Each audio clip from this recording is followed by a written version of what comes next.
அல்ஹம்துலில்லாஹ் அஷ்ஹது அன் லா இலாஹ இல்லல்லாஹ் வஹ்தஹு லா ஷரீக லஹ். புகழ்ச்சி கடவுளுக்கு உரியது.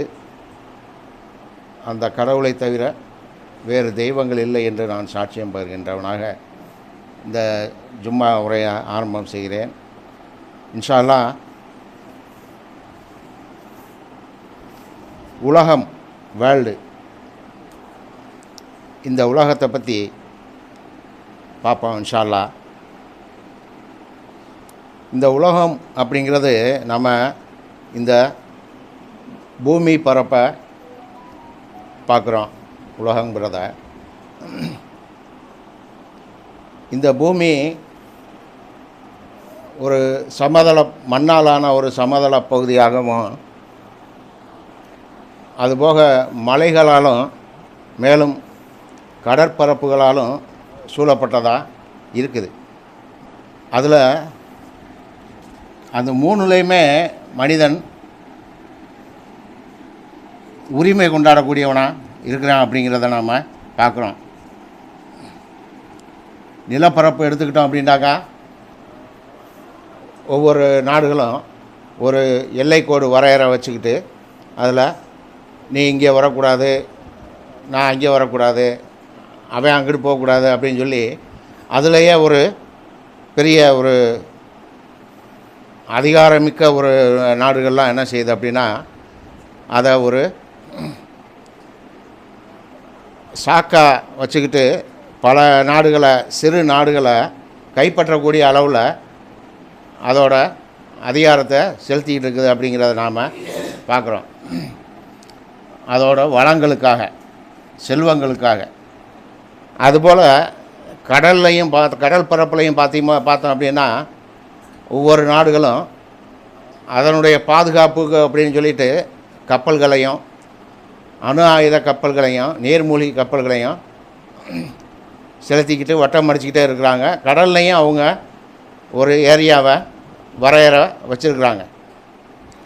அதுபோல் மலையிலையும் பார்த்தா இது என்னோடய நாட்டில் சேர்ந்தது அப்படின்னு சொல்லி இப்போவும் நம்ம இமயமலையை பார்த்தோம்னாக்கா பக்கத்து நாடு சொல்கிறாங்க அது எங்களோட சேர்ந்தது அப்படின்னு சொல்லி சொல்கிறாங்க. ஸோ அப்படி மனிதன் இந்த உலகத்தை பொறுத்தவரையில் பேராசை பிடிச்சவனா இருக்கிறான் அப்படிங்கிறத நாம் பார்க்குறோம். அந்த பேராசையின் காரணமாக இந்த உலகமே நிலை தடுமாறி இருக்குது அப்படிங்கிறத நாம் பார்க்குறோம் இப்போ இந்த காலத்தில். அதுபோக இந்த பூமியில் உள்ள மண்ணாலான நிலப்பரப்பை வச்சு மனிதனுக்கான வசதிகளை எல்லா இடங்கள்லையுமே, மலையிலையும் சரி கடற்பரப்புகள்லையும் சரி, எல்லா இடங்கள்லையுமே கடவுள் மனிதனுக்கான வசதிகளை அனைத்துமே ஏற்படுத்தி கொடுத்துருக்கார். ஆனால் மனிதன் தான் அதை சரியான வகையில் உபயோகப்படுத்தாமல் தடுமாறி வேறு வேறு செயல்களை செஞ்சு அதை சீர்கெடுக்கும் விதமாக பண்ணிக்கிட்டு இருக்கிறான் அப்படிங்கிறத நாம் பார்க்குறோம். ஏன்னா குர்ஆனில் சொல்கிறாரு, இந்த பூமியை சுற்றி திரிந்து சீர்கெடுக்காதீங்க அப்படிங்கிறத வசனத்தில் குர்ஆனில் சொல்கிறார் கடவுள். அதுபோல் இந்த மண் பரப்பில் பார்த்தோம்னா மனிதனுக்கான உணவு, விவசாயம், தானியங்கள் முளைப்பதன் மூலமாக, மழை பொழிய வைக்கிறது மூலமாக கிடைக்குது மனிதனுக்கானது. உடுத்த உடை அப்படிங்கிறது பருத்தி விளையுது, அதன் மூலமாக அவங்க உடைகளை செய்யக்கூடியவங்களாம் நெய்து கொள்ளக்கூடியவங்களாம் இருக்கிறாங்க. இருப்பிடம் அப்படிங்கிறது இந்த பூமியில் எல்லா வகையான மூலப்பொருட்களும் இந்த பூமிக்குள்ளே இருந்து கிடைக்கிது மனிதனுக்கு. கட்டடம் கட்டணுமா, செங்கலுக்கு மண்ணு தான் தேவைப்படுது, சிமெண்ட்டுக்கான மூலப்பொருள் உள்ளே தான் இருக்குது, காங்கிரீட் போடுறதுக்கான கம்பி பூமிக்குள்ளே தான் மேலேருந்து நாம் இறக்கியிருக்கிறோம் அப்படின்னு சொல்லி சொல்கிறார், இரும்பை. ஸோ மனிதன் அவனுக்கான தேவைக்கு எல்லாமே அந்த கடவுள் அவனுக்கு அளித்திருக்கும் பட்சத்தில் என்ன செய்கிறான் அப்படின்னா அந்த மாதிரி சீர்கெடுக்கும் விதமாக மற்ற நாடுகளை கைப்பற்றி பேராசை, அவனுடைய அதிகாரத்தை தவற உபயோகம் பண்ணுறது, அந்த மாதிரியான செயல்களில் நிறைய நாடுகள் நம்ம பார்க்குறோம். இப்போ ப்ராக்டிக்கலாக அது மாதிரி நிறையா நடந்துகிட்ருக்குது. நம்ம அதை பார்த்துக்கிட்டு தான் இருக்கிறோம். அதை பற்றி என்ன சொல்கிறாருன்னா, இந்த உலகம் நிலை தடுமாறுது அப்படின்னா அதுக்கான காரணமாக மனித சமூகம் மற்றும் உலகம் தனது பாதையில் தடுமாறி செல்ல சமூக பிரிவினைகள், மேலும் மனிதநேய குறைபாடு, அடுத்தாப்பில் சுற்றுச்சூழல் மாசுபாடு மற்றும் அதிகரிக்கும் பேராசை, இவைகளின் மூலமாக தான் இந்த உலகம் நிலை தடுமாறுது அப்படிங்கிறத பார்க்குறோம். ஆனால் இந்த உலகம் மனிதர்களுக்காக இந்த பூமியை படைச்சிருக்கிறோம், சோதனை களமாக ஆக்கியிருக்கிறோம்னு சொல்லிட்டு கடவுள் சொல்கிறார். மனிதநேயம் இல்லாமல் இருக்கிறதுனால எப்படி எப்படி எப்படி பிரிவினைகள் வருதுன்னு பார்த்தோம்னாக்கா, சாதி, மதம், மொழி போன்ற எல்லைகளால் ஏற்படும் வெறுப்புணர்வும் கருத்து வேறுபாடுகளும் மனிதர்களை பிரிக்கிறதன் மூலமாக, சண்டை சச்சரவுகள் மூலமாக, மனிதநேயம் இல்லாததுனால தான் அந்த மாதிரியான ஒரு செயல்கள்லாம் நடக்குது அப்படிங்கிறத நாம் பார்க்குறோம் சுத்தமாகவே. ஆனால் கடவுள் என்ன சொல்கிறாரு, ஒரு இடத்துல நம்ம உட்கார்ந்துருந்தோம் அப்படின்னா வர்றவங்களுக்கு இடம் இல்லை அப்படின்னா நம்மளை எழுந்து நிற்க சொல்கிறாரு, அவங்கள உட்கார வைக்க சொல்கிறார். ஆனால் மனிதன் அதுக்கு நேர்மாறாக தான் இந்த பூமியில் நடந்துக்கிட்டு இருக்கிறான் அப்படிங்கிறத நாம் பார்க்குறோம். அடுத்தாப்பில் சுற்றுச்சூழல் சீர்கேடு அப்படிங்கிறத பற்றி பார்ப்போம் இன்ஷா அல்லாஹ். அது எப்படி உண்டாக்குறாங்க அப்படிங்கிறத, இயற்கையை சிதைப்பது. இப்போ இந்த வனத்துறையில் உள்ள காடுகளையெல்லாம் அழித்து வன விலங்குகளுக்கான பாதையெல்லாம் அழித்து கட்டடங்கள் கட்டுறது, அது மாதிரியான அந்த சுயநலமாக தன்னோட நலத்துக்காக என்ன வேண்டாலும் செய்யக்கூடியவனாக மனிதன் இருக்கிறான் அப்படிங்கிறதா பார்க்குறோம். இயற்கையை சிதைப்பது, பருவநிலை மாற்றத்தை ஏற்படுத்தும் செயல்பாடுகள் பூமியின் சமநிலையை பாதிக்கக்கூடியதாக இருக்குது அப்படிங்கிறத பார்க்குறோம். அது மாதிரியான மரங்களை வெட்டுறது, சாலைகள் போடுறோம் அப்படின்னு சொல்லிட்டு நவீனமாக இப்போ கேரளாவிலலாம் பார்த்தோம் அப்படின்னா இவங்க நம்ம ஸ்டேட்டில் தான் மற்ற ஸ்டேட்டுகளில் தான் ரோடு வைடன் பண்ணணும் அப்படிங்கிறதுக்காக ஓரத்தில் உள்ள மரங்களை பூரா வெட்டுறாங்க. ஆனால் கேரளாவில் பார்த்தோம்னாக்கா அவங்க வெட்ட விட மாட்டாங்க மரங்களை. எனக்கு இதிலையே நீ அதிகப்படுத்தி கொடு, இல்லைனா பாலம் போட்டு கொடு அப்படின்னு கேட்பாங்க. அது மாதிரியெல்லாம் இருக்கலாம். ஆனால் என்ன செய்கிறாங்க, இந்த இயற்கையை சிதைக்கிறது, பருவநிலை அது மாதிரியான வேலைகள்லாம் என்ன செய்யுது அப்படின்னா பருவநிலை மாற்றத்தை ஏற்படுத்தி சரியான நேரத்தில் பருவ காலத்தில் மழை இல்லாமல் புயல் மழை தான் என்ன மேலே வரும் அப்படிங்கிற மாதிரியான விஷயங்கள்லாம் இருக்குது, நடக்குது அப்படிங்கிறத நாம் இப்போ பார்த்துக்கிட்டு தான் இருக்கிறோம். நிறையா புயல்கள் வருது, புயல்களுக்கு பேர் வைக்கிறாங்க. அப்படியான சூழ்நிலை தான் இப்போ இருந்துக்கிட்டு இருக்குது. அடுத்ததாக பொருளாதார தாழ்வு. உலக அளவில் வளங்கள், செல்வங்கள் ஒரு சில நபர்கள்ட்ட மட்டுமே குவியக்கூடியதாக இருக்குது அப்படிங்கிறத நாம் பார்க்குறோம். எப்படின்னு கேட்டால், அரசியல் அதிகாரம், பதவி, இதன் மூலமாக அவங்க தனி நபர்கிட்ட கொண்டு போய் அந்த செல்வங்களை சேர்க்குறாங்க. அதனால் சாமானிய மக்களுக்கான அடிப்படை தேவைகளையோ இல்லை அவங்களுக்கான வாழ்வாதாரமோ எல்லாமே மறுக்கப்படுது அப்படிங்கிறத பார்க்குறோம். அதன் மூலமாக சமூக அமைதியை குலைக்கக்கூடியவங்களாக இருக்கிறாங்க மனிதர்கள். சாமானியன் வாழ முடியாது அப்படிங்கிற பட்சமாக தான் இப்போ இருக்குது. அதுக்கு ஒரு சொலவோட சொல்கிறாங்க, இல்லார்க்கு இவ்வுலகம் இல்லை அப்படிங்கிற மாதிரி சொல்கிறாங்க. அதுபோக அதில் இப்போ திருக்குறளில் ஒன்று வருது, அருள் இல்லாருக்கு அவ்வுலகம் இல்லை, பொருள் இல்லாருக்கு இவ்வுலகம் இல்லையாங்கு அப்படின்னு சொல்லி இல்லையாங்கு அப்படிங்கிறத இல்லாக்கியாங்கு அப்படிங்கிறத திருக்குறள் சொல்லுது. இப்படி இல்லாமல் ஆக்குறது, சாமானியனாக இல்லாமல் அவனுக்கான பொருளாதாரத்தை இல்லாமல் ஆக்குறது தனிப்பட்ட நபர்கள் தான் அப்படிங்கிறத நாம் பார்க்குறோம். அதை யாரும் கேட்க முடியாத சூழ்நிலை இருக்குது. ஆனால் மறு உலகத்தில் அவங்க பதில் சொல்லக்கூடியவங்களாம் இருப்பாங்க அப்படிங்கிறத கடவுள் சொல்கிறார். எந்த ஒரு நன்மை செஞ்சாலும் அதுக்கான பலனை கிரெடிட்டை நான் கொடுக்குறேன் அப்படின்னு சொல்லி சொல்கிறார். அதே போல் தீமை செஞ்சாக்கா அதுக்கான பலனை பல மடங்கு நான் அதிகரித்து கொடுப்பேன் அப்படிங்கிறத சொல்கிறார். இம்மி அளவு கூட விடமாட்டோம் அப்படிங்கிறத சொல்கிறார். இன்ஷா அல்லாஹ் இதை பற்றி எச்சரிக்கக்கூடியவராக கடவுள் இருக்கிறாரு அப்படிங்கிறத 25:1 பார்ப்போம் இன்ஷா அல்லாஹ். முழு உலகுக்கும் ஒரு எச்சரிப்பவராக அவர் பணியாற்றுவதற்காக தன் ஊழியருக்கு இந்த சட்ட புத்தகத்தை வெளிப்படுத்திய அந்த ஒருவர் பாக்கியம் மிக்கவராக இருக்கிறார் அப்படிங்கிறத சொல்லுது இந்த வசனம். எச்சரிக்கக்கூடியவராக இருக்கிறாரு, இந்த முழு உலகத்துக்கும் எச்சரிக்கக்கூடியவராக கடவுள் இருக்கார் அப்படிங்கிறத சொல்கிறார். அதுக்காக பணியாற்றுவதற்காகத்தான் தன்னோட ஊழியருக்கு இந்த சட்ட புத்தகத்தை வெளிப்படுத்தணும் அப்படிங்கிறத சொல்கிறார். இந்த சட்ட புத்தகத்தின் மூலமாக மக்களுக்கு செய்திகளை, இந்த தூது செய்திகளை எடுத்து சொல்லணும் அப்படிங்கிறத சொல்கிறார். அதுபோக இந்த உலகத்தில் மனிதர்கள் வாழ்ந்த காலங்களை பற்றி சொல்கிறாரு. எப்படி எவ்வளவு காலம் அவங்க இருந்திருக்கிறாங்க அப்படிங்கிறத பற்றி சொல்கிறாரு. இன்ஷா அல்லாஹ் அது 30:55 சொல்கிறாரு. பார்ப்போம் இன்ஷா அல்லாஹ்.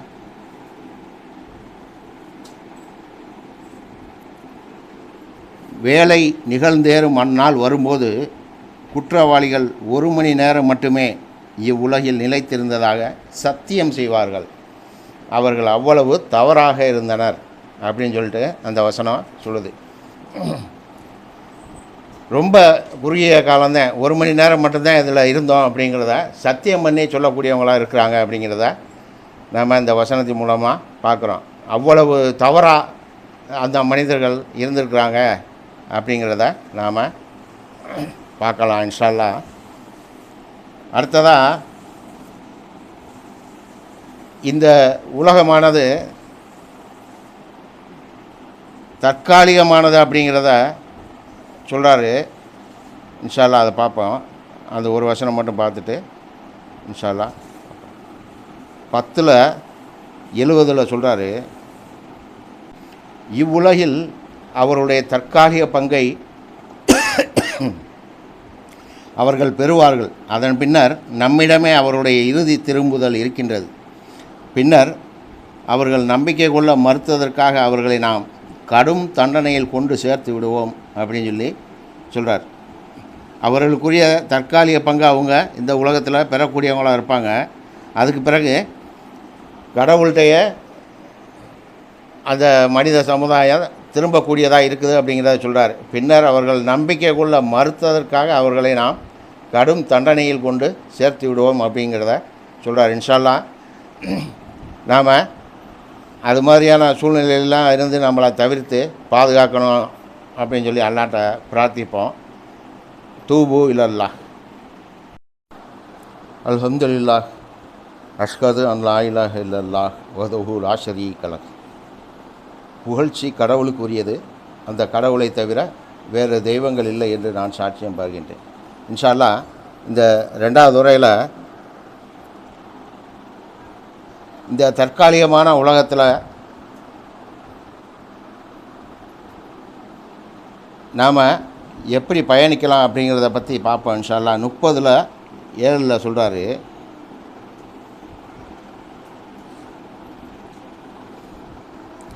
அவர்களால் காண முடிகின்ற இவ்வுலக விஷயங்களை பற்றி மட்டுமே அக்கறை கொள்கின்ற அதே சமயம் மறு உலகின்பால் அவர்கள் முற்றிலும் அலட்சியமாக இருக்கின்றனர்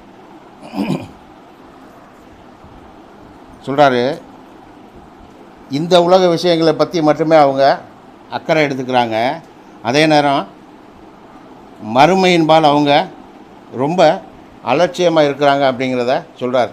ஸோ நாம் அதிலிருந்து அந்த அலட்சியமாக இல்லாமல் தவிர்த்துக்கிட்டு நாம் ரொம்ப கவனமாக இருந்து நாம் மறுமையின்பால் கடவுள்கிட்ட அந்த பேரானந்தமான இடத்துக்கு தகுதியாக ஆகிறதுக்கு அல்லாஹ்கிட்ட வேண்டிக்கிடுவோம் இன்ஷா அல்லாஹ். அடுத்தாப்புல 53:25 சொல்கிறார். அதே இதில் மறு உலகம் மற்றும் இவ்வுலகம் ஆகிய இரண்டும் கடவுளுக்கே உரியவை அப்படிங்கிறத சொல்கிறார். ஆனால் இங்கே உள்ள மனிதர்கள் இந்த உலகம் எங்கள் கண்ட்ரோலில் இருக்குது அப்படின்னு சொல்லிக்கிட்டு இருக்கிறாங்க. நாங்கள் வைக்கிறத நாங்கள் சொல்கிறத நீங்கள் சாப்பிடணும், நாங்கள் சொல்கிறத நீங்கள் படிக்கணும், நாங்கள் சொல்கிற வேலையத்தை நீங்கள் செய்யணும் அப்படிங்கிற மாதிரியான கண்ட்ரோலர்ஸாக இருக்கிறோம் அப்படிங்கிறத சொல்கிறாங்க அதிகாரத்தில் இருக்கக்கூடியவங்க. கடவுள் என்ன சொல்கிறாரு? இந்த ரெண்டுமே என்னோடய கண்ட்ரோலில் இருக்குது அப்படிங்கிறத சொல்கிறார். அவங்க கடவுளை பற்றி அறியாமையில் இருக்கிறாங்க அப்படிங்கிறத நம்ம பார்க்குறோம். அவங்க அதுக்கான பதிலை மறுமையில் சொல்லக்கூடியவங்களாக இருக்கிறாங்க இன்ஷா அல்லாஹ். அடுத்தது இந்த உலகத்தின் பொருட்கள் அப்படிங்கிறத பற்றி சொல்கிறாரு இன்ஷா அல்லாஹ். 3:14 பார்ப்போம். பெண்கள் பிள்ளைகளை கொண்டிருத்தல், குவியலான தங்கம் மற்றும் வெள்ளி, பழக்கப்படுத்தப்பட்ட குதிரைகள், கால்நடைகள் மற்றும் பயிர்கள் போன்ற உலக இன்பங்கள் மக்களுக்கு அலங்கரிக்கப்பட்டவையாக உள்ளன. இவை இந்த உலகின் பொருட்களாகவே உள்ளன. மிகவும் மேலானதொரு தங்குமிடம் கடவுளிடம் ஒதுக்கி வைக்கப்பட்டுள்ளது. இந்த பொருள்லாம் நமக்கு தேவையில்லை அப்படிங்கிறத சொல்கிறார். கடவுள் நம்பிக்கை உடையவங்களுக்கு இந்த பொருள்லாம் தேவையில்லை, மறுமையில்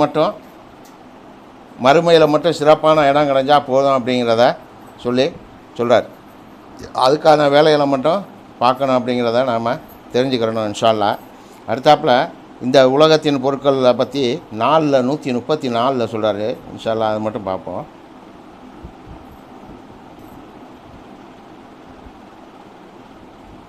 இந்த உலகத்தின் பொருட்களை தேடுகின்ற எவரொருவரும் இந்த உலகம் மற்றும் மறு உலகம் ஆகிய இரண்டின் பொருட்களையும் கடவுள் தன்வசம் வைத்திருக்கின்றார் என்பதை அறிந்து கொள்ள வேண்டும்.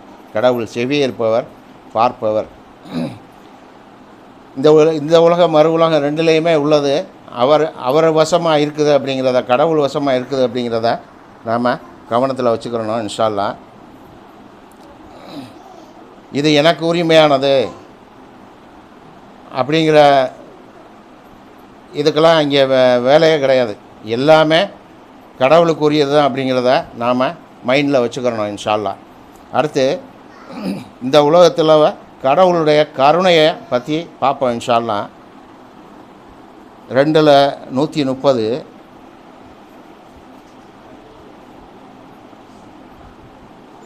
தன்னுடைய சொந்த ஆத்மாவையே ஏய்த்து கொள்கின்ற ஒருவனை தவிர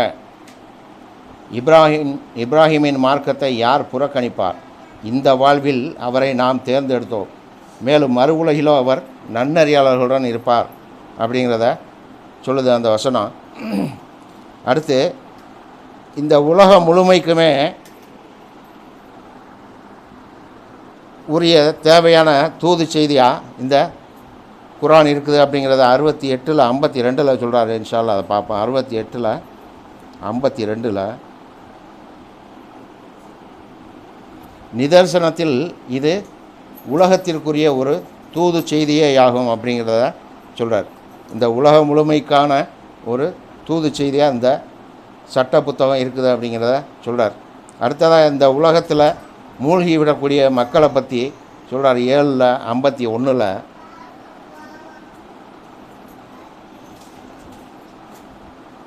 எவர்கள் தங்களுடைய மார்க்கத்தை கவனமாக எடுத்துக்கொள்ளாததுடன் இந்த உலகாதாய வாழ்வில் முற்றிலும் மூழ்கியவர்களாக இருக்கின்றனரோ அவர்கள் அந்த நாளை மறந்துவிட்ட காரணத்தாலும் நம்முடைய வெளிப்பாடுகளை அவர்கள் வெறுத்தொதுக்கிய காரணத்தாலும் அந்நாள் அன்று அவர்களை நாம் மறந்து விடுகின்றோம் அப்படின்னு சொல்கிறார். ஸோ நம்ம இப்போ கடவுளின் பாதையில் நாம் நம்முடைய நேரங்களையும் நம்முடைய பணத்தையும் செலவழிக்கக்கூடியவங்களாக இருக்கணும். இல்லைன்னா கடைசியில் மறுமையில் நம்மளை கடவுள் மறந்துடுவார் அப்படிங்கிறத நம்ம ஞாபகம் வச்சுக்கிறணும் இன்ஷா அல்லாஹ். அடுத்து இந்த உலகத்தினுடைய வெகுமதிகளை பற்றி சொல்கிறாரு. 3:148 பார்ப்போம் இன்ஷா அல்லாஹ். அதன் விளைவாக இந்த உலகத்தின் வெகுமதிகளையும் மறு உலகத்தின் மேலான வெகுமதிகளையும் கடவுள் அவர்களுக்கு வழங்கினார். நன்மை புரிவோரை கடவுள் நேசிக்கின்றார். நன்னறியான வாழ்க்கை வாழ்ந்து நன்மை புரிவோரை கடவுள் நேசிக்கக்கூடியவராக இருக்கார். மேலும் மறு உலகத்தின் மேலான வெகுமதிகளை நம்மளுக்கு அந்த மாதிரி இருக்கிறவங்களுக்கு வச்சுருக்குறோம் அப்படின்னு சொல்லி சொல்கிறார். அடுத்து அதே இதில் 2:205 ஒரு வசனத்தை பார்ப்போம்.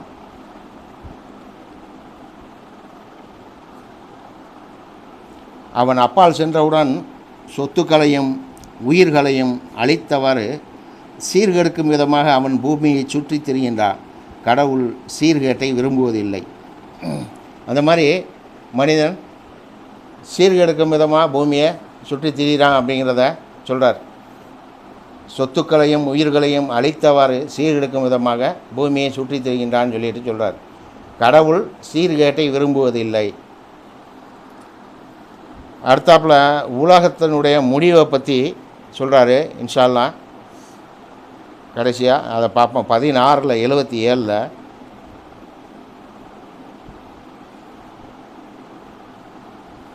வானங்கள் மற்றும் பூமியின் எதிர்காலம் கடவுளுக்குரியது. அவரை பொறுத்தவரை உலகின் முடிவு வேலை ஒரு கண் சிமிட்டலுக்கு அப்பால் அல்லது அதனை விடவும் மிக அருகில் உள்ளது. கடவுள் சர்வ சக்தியுடையவராக இருக்கிறாரு அப்படிங்கிறத இந்த வசனத்தின் மூலமாக நம்ம பார்க்குறோம். எதிர்காலம் கடவுளுக்குரியது. அவரை பொறுத்தவரையில் உலகத்தின் முடிவு அவருடைய ஒரு கண் சிமிட்டலுக்கு அப்பால் தான் இருக்குது அப்படிங்கிறத சொல்கிறார். மிக அருகில் உள்ளது அப்படிங்கிறத சொல்கிறார். இன்ஷா அல்லாஹ் அடுத்து 43:61 ஒரே ஒரு வசனம் மட்டும் பார்த்துருவோம். இன்ஷா அல்லாஹ் உலகத்தின் முடிவை அறிந்து கொள்வதற்கான ஒரு அறிகுறியாக அவர் திகழ இருக்கின்றார். எனவே இதற்கு மேலும் அதனை குறித்து நீங்கள் எந்த சந்தேகத்தையும் தாங்கி கொண்டிருக்க முடியாது. என்னை நீங்கள் பின்பற்ற வேண்டும். இதுவே சரியான பாதையாகும். ஜீசஸை பற்றி சொல்கிறாரு. அவர் ஒரு அறிகுறியாக இருக்கார் அப்படிங்கிறத சொல்கிறார். இந்த உலகத்தின் முடிவை அறியக்கூடிய வகையில் அவர் வந்திருக்கிறாரு அப்படிங்கிறத பற்றி சொல்கிறாரு. மேலும் கரெக்டான காலத்தை சொல்லக்கூடிய தூதராக ரஷாத் மெசேஞ்சர் வந்திருக்காரு அப்படிங்கிறதையும் நாம் பார்க்குறோம். இன்ஷா அல்லாஹ். ஸோ நாம் கடவுள் சொல்கிறபடி நம்மளுக்கு அதிகமான டைம் இல்லை. அதனால் நாம் நமக்கான காரியங்களை மறுமைக்கான காரியங்களை அல்லாஹ்வுடைய உதவியை கொண்டு அல்லாஹ்வுடைய பாதையில் செய்கிறதுக்கு நமக்கு அல்லாஹ் உதவி செய்யணும். நாம் அதில் முழு மூச்சாக இறங்கணும் அப்படிங்கிறத பிரார்த்திப்போம். ஹக்கீமுஸ் ஸலாத்.